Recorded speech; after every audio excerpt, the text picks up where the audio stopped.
Midnight. No warning, no siren, no alert on your phone. Just the sky above Israel suddenly splitting open with hundreds of simultaneous explosions. By the time anyone understood what was happening, the damage was already done. Iran just executed what military analysts are calling the most sophisticated surprise attack of this entire conflict. And it wasn't just unexpected, it was engineered to be unstoppable. Here's what happened and why it changes everything. Here's the tactical detail that matters. Iran fired cluster missiles at midnight, the dead hour when reaction times are slowest. Israel's degraded radar system detected one incoming threat. Standard intercept protocol activated. Then the missile opened. Hundreds of individual warheads separated mid-flight and rained down simultaneously across multiple targets. The defense system calibrated to stop one missile had already committed its response. By the time the split happened, there was nothing left to do except watch the submunitions fall.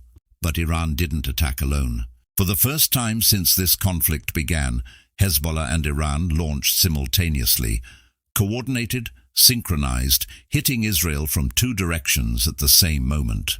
North of Israel, Hezbollah rockets hit areas that hadn't seen this level of attack in months.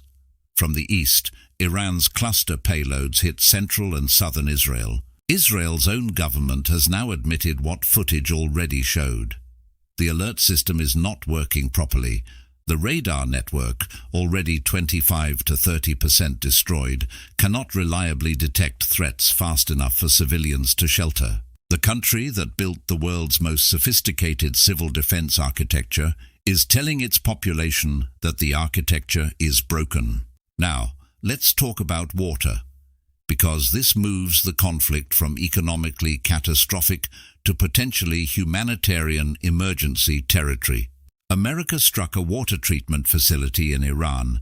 Iran's response was immediate. A formal warning to Gulf states that their own water infrastructure is now at risk.